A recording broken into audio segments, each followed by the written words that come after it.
Today on The Big Show, we're hanging out with Ed Sherman, talking about his brand new book, Babe Ruth's Called Shot. We'll talk about the Bambino, a little Masters, and finally, Fox Sports 1. Let's do it.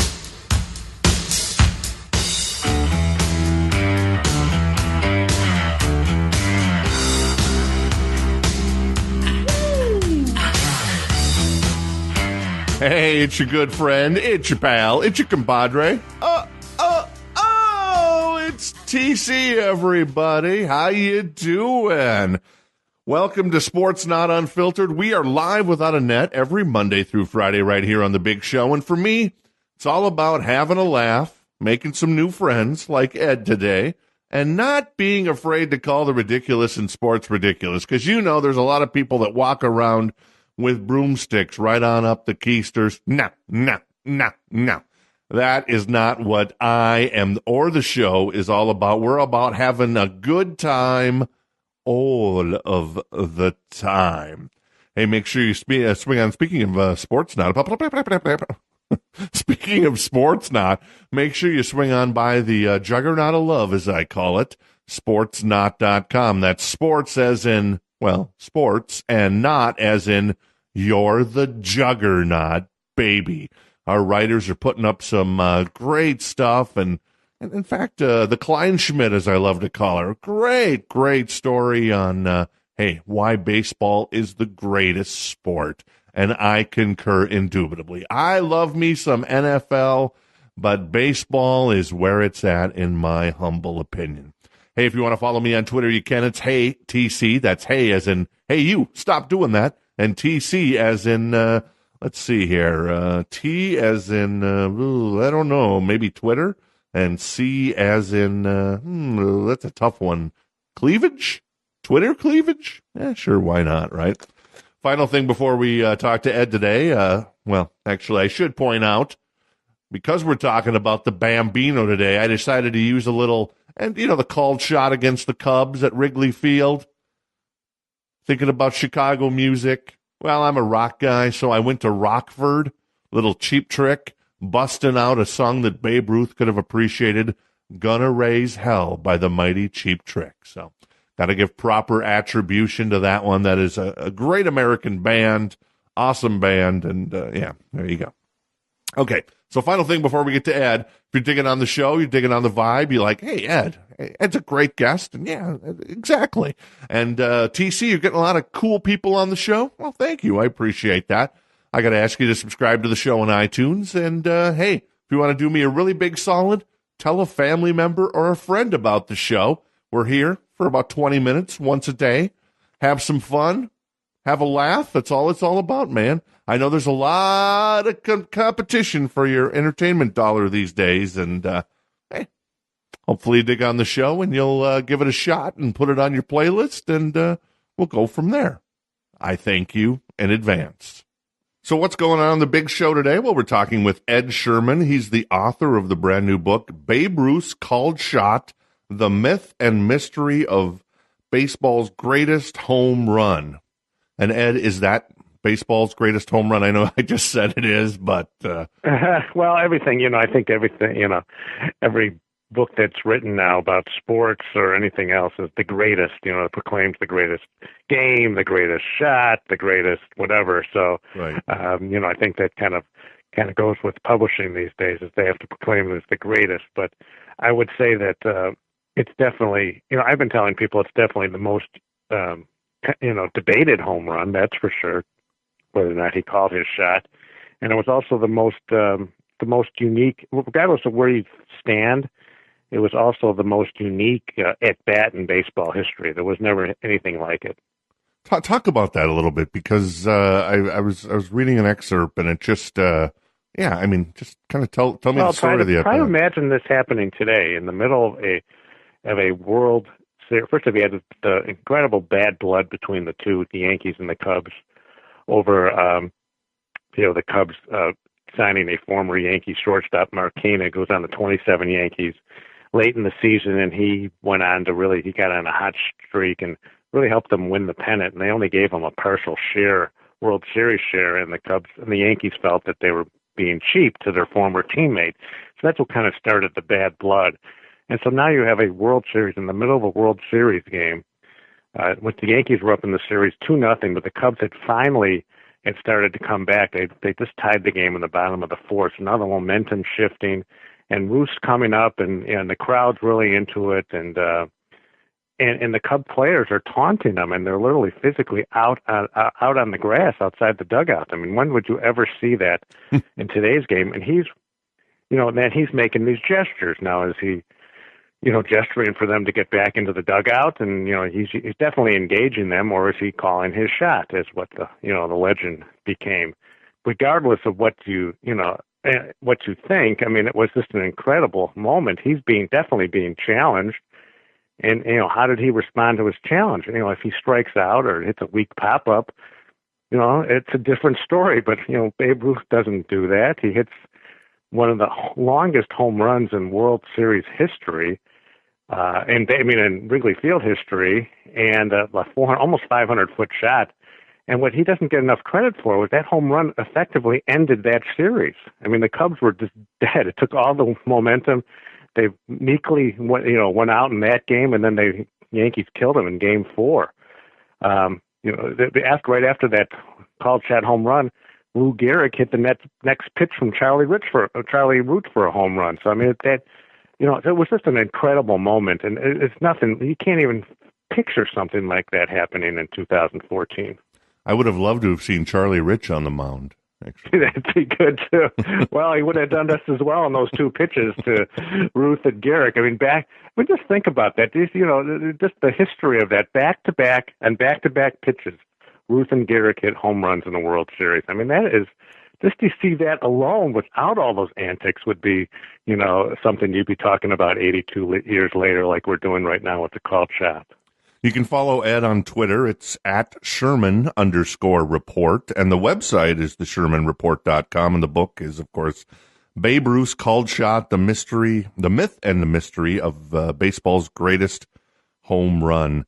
Would Babe Ruth survive in today's era of baseball? I mean, well, it's an interesting question. I mean, I think he was he was the first real sports superstar, and he had. I mean, here's the interesting point in the book. I did a chapter on sports writers and what they wrote about the called shot, but all those guys, they were friends with Babe Ruth. I mean, they traveled together. On the trains, they played cards with him. It was almost like every one of these sports writers that I read the old quotes from, they considered him, one of their close friends, which you never would see in today's, can you imagine LeBron James saying, sports writers, a close friend of his? I mean, he doesn't even let them within arm's reach. I mean, there was a famous story where the guys were playing cards with Babe, and one of his women friends came in, and he excused himself, and they went into the suite and did whatever they did, and the guys just kept talking and waited for Babe to come out, and the girl, he says, "Thanks, Babe," and thanks to the girl, and they go on playing cards. I mean, what now? Whether or not that really, I'm sure some version of that happened, given the Babe's legend, elsewhere, but you couldn't even fathom something like that happening in today's media. I think it would have been hard for him, but it's a different age, and he probably would have had to have adjusted. I mean, he was very personable, and I think that's part of it would still have come out. He liked people a lot, and he was fun-loving, and I think that it just would have been different. He would have had to adjust, and he would have had to have someone, but it really kind of get a hold of him early and kind of go over the ground rules. Wouldn't you love to see like Babe in today's society, and almost like a Hollywood fish out of water story where he shows up in 2014 and there's some female sports reporter and he slaps around the bottom or something, and the next thing you know, there's women's groups outside protesting, and it'd just be something. Well, it would have been a lot different, but to say that Babe Ruth was any different than Mickey Mantle was in his day, or we just saw what happened with Tiger Woods. I mean, a lot of these guys, they're young and they're, wealthy, and they're, they have their pick, of what, I mean, you saw what happened with with Magic Johnson. I mean, it doesn't, it doesn't get, I mean, he was very much the ladies' man, and it happens with a lot of these guys. So, but it would have been, I mean, Ruth would have given the coverage that he had. He would have definitely had to be much more discreet. Yeah. What in your mind, besides Babe Ruth's called shot, do you have like a handful of other of the greatest home runs in the history of baseball?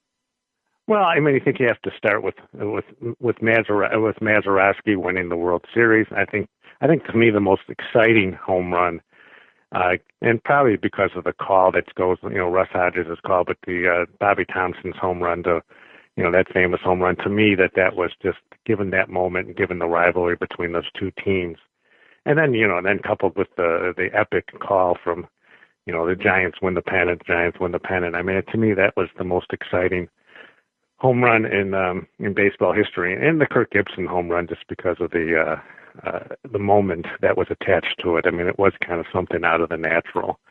He comes hobbling up to the plate and can hardly walk, and it's a walk-off home run that effectively, even though it was game one, that effectively ended that series. What about, I was just talking to Tim Wendell yesterday. He wrote the book, what is it, Down to the Last Pitch, the greatest World Series of all time, the Braves and the Twins. Kirby Puckett's Game 6 home run off of Charlie Lebrun. Though it wasn't. Yeah, I mean, that was a great series, too. I mean, I think that, and here's the thing that, just getting back to Ruth, because you talk about the Puckett, that's his moment, or you talk about Kirk Gibson, or you talk about, Willie Mays had that defining moment with the great catch, and even Hank Aaron had his defining moment breaking Babe Ruth's record. And up to the called shot, Babe Ruth really did not have, I mean, what was his defining moment? He didn't have a Game 7 walk-off home run to win a World Series. Even though he hit his 60th home run, the record only existed for 6 years, and it was his record. So it wasn't like, it wasn't like one of these long-standing records like it was with Aaron. And so I think his career, and I wrote this in the book, his career was kind of demanding some sort of larger-than-life moment. And that's one of the reasons why also this legend grew, because, when you think of Babe Ruth, they say, what's the signature moment? If you ask someone, what's the signature moment of Babe Ruth's career, they won't even say anything. They'll just point their arm straight like a plank and point to some imaginary center field. And so I think that's another reason why the called shot was important to his career. It gave him that signature moment that his career definitely deserved. I'm going to take a hard right here, and then we'll take a hard left. No pun intended. Once you hear it, excuse me. When I come back to my point, but one of the reasons why I can't stand anybody in politics really is, especially these people that are in office forever.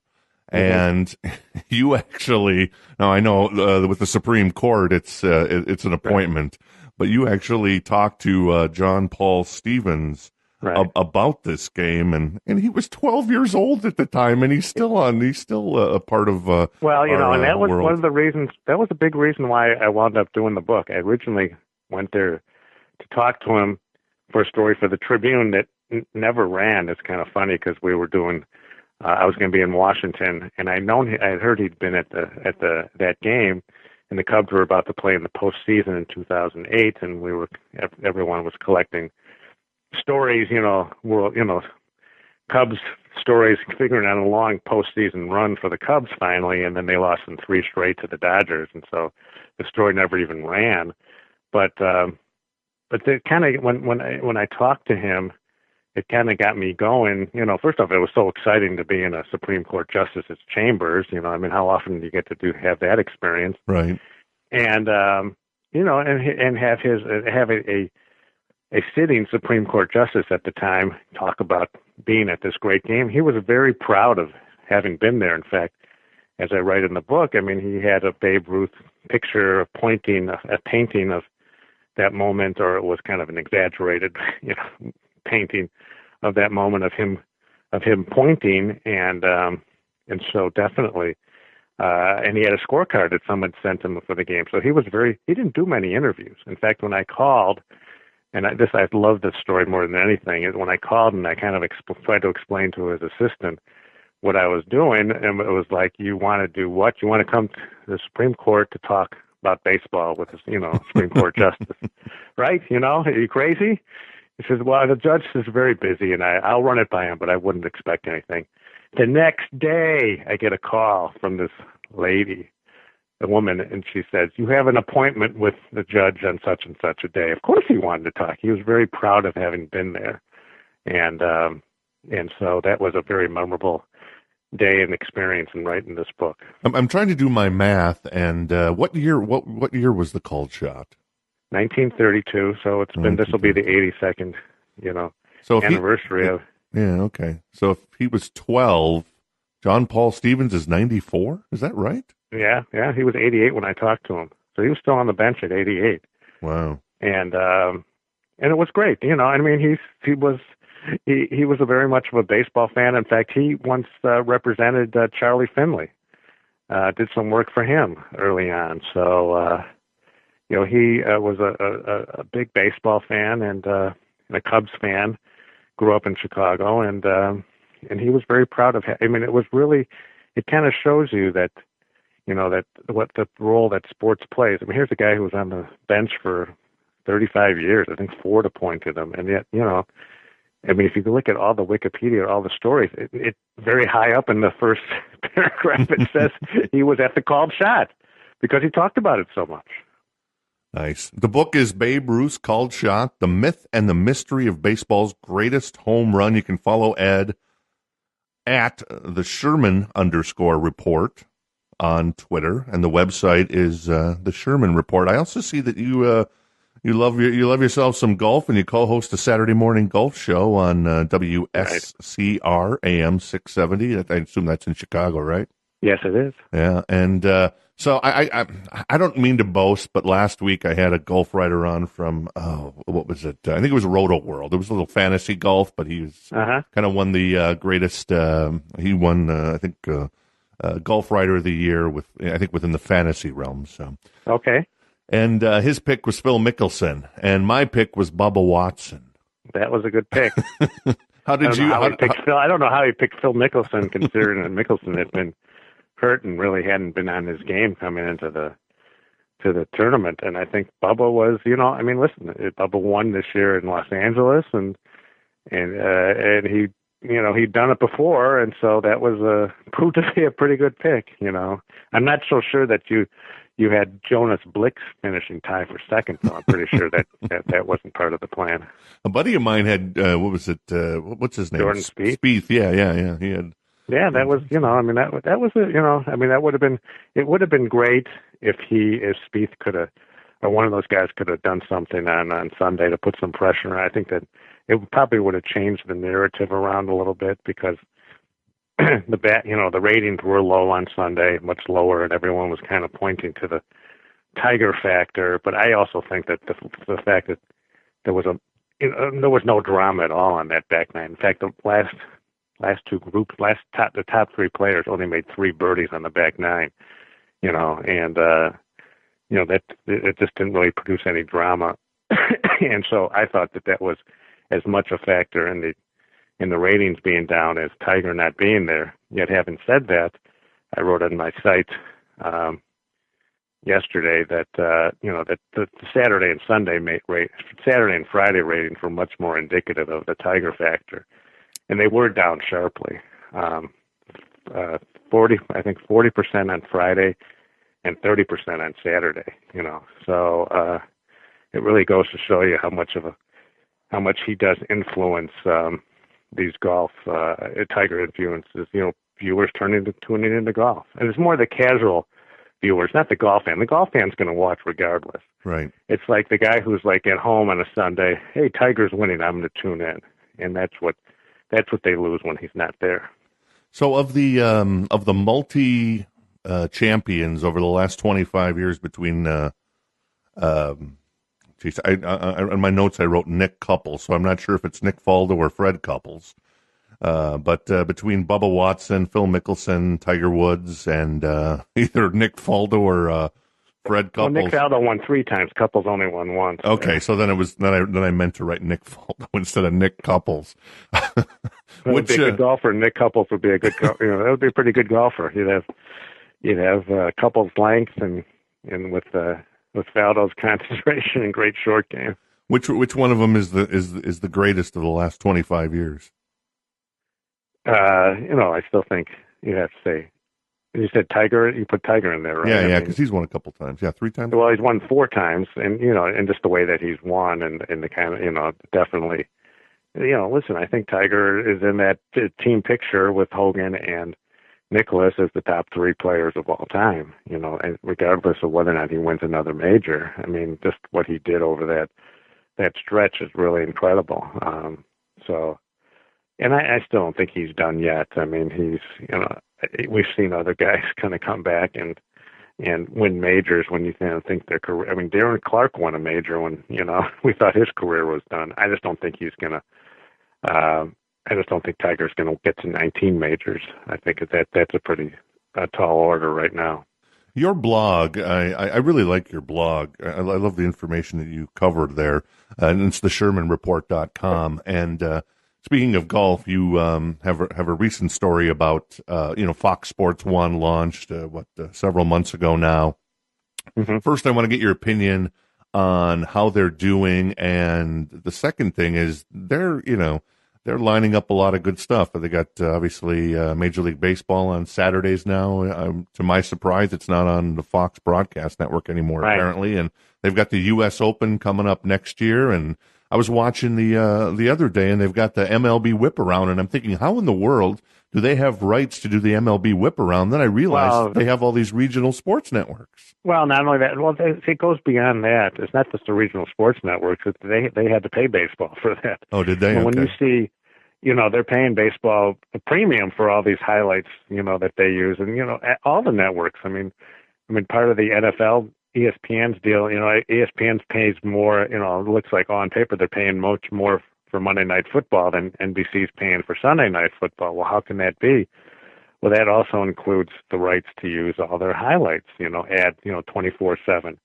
I mean, so those highlights are not free. If you're doing a documentary or something like that, and you want to call it Major League Baseball, and I say I need to have footage from a Cubs game in 1979, they're going to say, okay, we're going to charge you X amount a minute, and it's not cheap. So if part of Fox's deal with baseball includes the rights, to use these highlight packages, but yeah, they're trying. I think it's a very much of an early.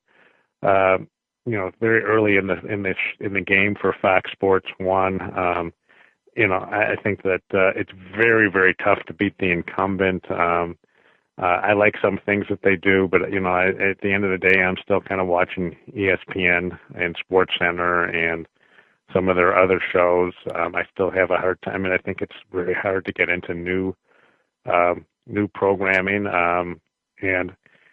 And I think it's really going to be a matter of, at the end of the day, whether or not they can get more live content like the baseball, like some of the college football they have. I mean, the big one to watch right now is that the NBA rights are coming up, are being up for bid right now. I think that contract ends in a couple of years, but they're putting it out now, and I think Fox has to get a piece of that package. They need to get. With the NFL tied up and, Bill, they have baseball. I mean, they need to get, a lot of ESPN has locked up a lot of the major colleges, conferences. So they need to start getting, they need to get something with the NBA. And it wouldn't surprise me if they really, again, open up the wallet and open up the bank account and throw a lot of money at them. It's be great for the, for the NBA. They're in a great position. That's what I see kind of going forward. But they really need that because it's really about getting people to watch games and then kind of come over and stay for their Sports Center, Fox Sports Live, and whatever other shows they're doing. Right.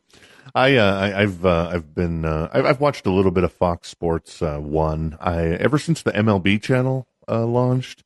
Honestly, I haven't watched hardly any ESPN. So.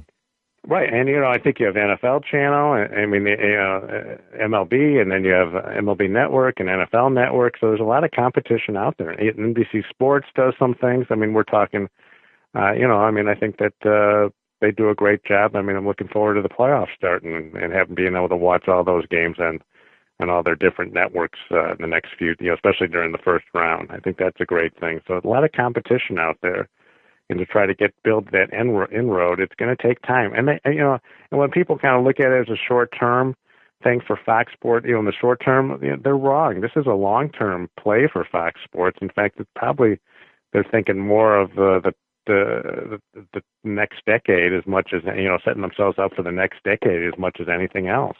And because ESPN has so many of these rights deals, but at some point they're going to come up, and Fox Sports wants to be in position to be a player here.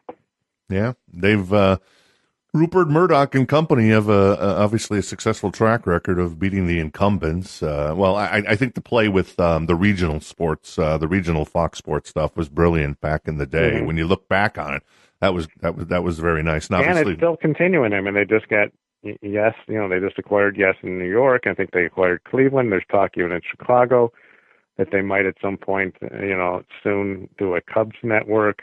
Wow. So I think that that they're very smart people. They know what to do. They've been very successful, and they're not looking at this as a long term. I mean, as a short term proposition. Like everyone else, kind of. Listen, we love to have the immediate scorecard, but that's not how Fox is viewing things. They can't. Yeah. I mean, it's just too hard. It takes time to change people's viewing habits, regardless of what you're showing. Yeah, in 15 years we'll look up and we'll see how things are going. If it's not doing that well, right. then it's an issue. Well, we could have this conversation. You book me for April 16th, 2029. Well, it'd be great to talk to you again. Hopefully we're both still here. That's right. I'm hoping we're still talking. The book is Babe Ruth's Called Shot, The Myth and the Mystery of Baseball's Greatest Home Run. You are the best, Ed, and I appreciate the time. Thank you so much. Thank you. I appreciate it. All right, let's wrap it up. Of course, you can find the show on iTunes. Make sure you subscribe. It's also available on Stitcher and in the app called Swell. Or if you prefer, you can always listen online at sportsnaut.com. Make sure you subscribe to the RSS feed. They're right on the top of the site. And if you want to shoot me an email, it's tc@sportsnaut.com. And you can follow me at HeyTC on Twitter. I think that's right. Yeah, it is HeyTC. I can never remember my Twitter handle since I just changed it recently. And, got to make it work a little bit. Once again, big thanks to Ed for coming on the big show. Of course, you can follow him on Twitter at the Sherman Report, at Sherman_report on Twitter. The website is ShermanReport.com, covering all the stuff about the sports media. It's a fantastic site. I would encourage you to go check it out. And then, of course, the book, The Bambino. Who doesn't love the Bambino? Babe Ruth's Called Shot, The Myth and the Mystery of Baseball's Greatest Home Run. Hope you had a good time on the show today. I certainly did. Have yourself a wonderful day, and I'll see you in the emergency room.